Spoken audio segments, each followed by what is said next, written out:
Ngayon araw nga guys ay mamimili kami sa Divisoria ng uniform ng aking mga anak. Dahil dalawa na nga ang aking estudyante kaya pumunta na nga kami dito para makamura at makahanap ng mga uniform na gagamitin nila para sa darating na pasukan ngayon June 8. Kaya tara, samahan nyo kami mamili.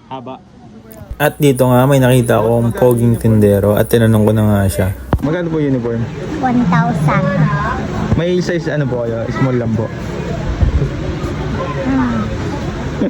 At dito nga nagsukat na ang aking panganay na anak ng kanyang blouse na gagamitin niya hanggang sa pag grade 6 niya. Skirt. Di ba makapal? At dito nga tumingin na rin kami ng legendary na good morning towel. Si Papa, second si Mama. Headless. Kay Papa will patrols.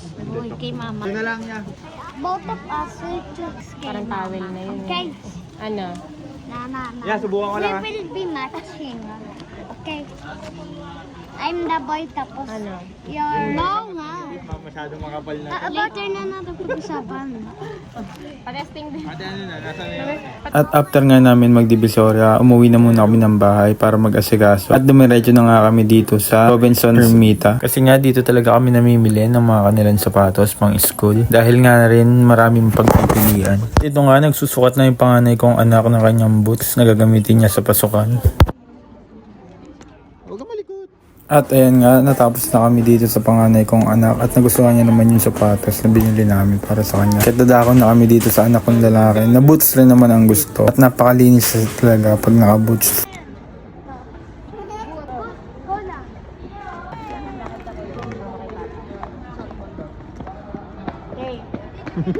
So ayun na nga guys, no, nandito kami ngayon sa SM Robinson. Back to school na naman at kailangan gumastos. Bibili kami ng sapatos. Ayun si Kuya nag-assist sa amin. Yeah. Oy, yeah.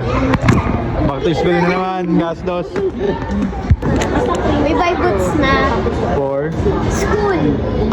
ready na. No more phone. Nagsukat na nga rin tong asawa ko kasi ay balik, pasukan na siya. Master! Yes, master. Ding! Okay.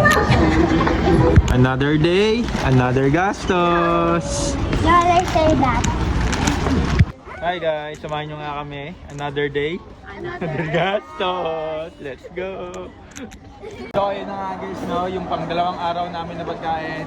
Ito, kinain na namin.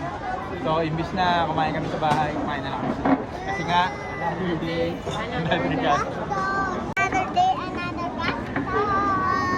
Nagpunta na nga rin kami ng Nike para tumingin-tingin at sumukat ng rubber shoes nitong anak kong lalaki kung may kakasya ba sa kanya at may magugustuhan siyang design. Kasi siya lang ang hindi nabilihan nung nakaraang araw ng pang-alis. Itong Jordan ay masigip niya sa kanya kaya tinignan pa namin to Air Force 1 pero saktuhan na lang. Gusto namin ay yung may allowance na para kahit paano lumaki yung paa niya ay hindi na ganun kasigip. Kaya tumingin nga rin kami sa ibang store. Okay, go. Another day, another gastos. What will you say? Thank you, Papa. T-shirt tayo. Why, Mom? Tapos naka all white ka, boy. Boy, stand up. Dito sa mirror. Ooh. That's so weird. Ooh. Turn around.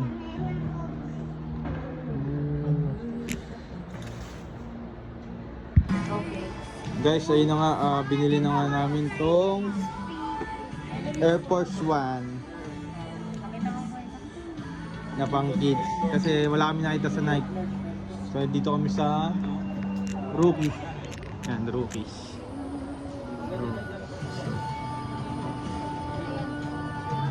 Dito marami silang pang bata. So guys, ayun na nga, done deal na. Itong Nike Air Force 1. Para din sa akin, anak nila lang ako. You like it, boy? Hi guys, nandito nga kami ngayon sa Rookie at another day, another gastos. Let's go! Hi guys, ayun nga pala si Ate Den.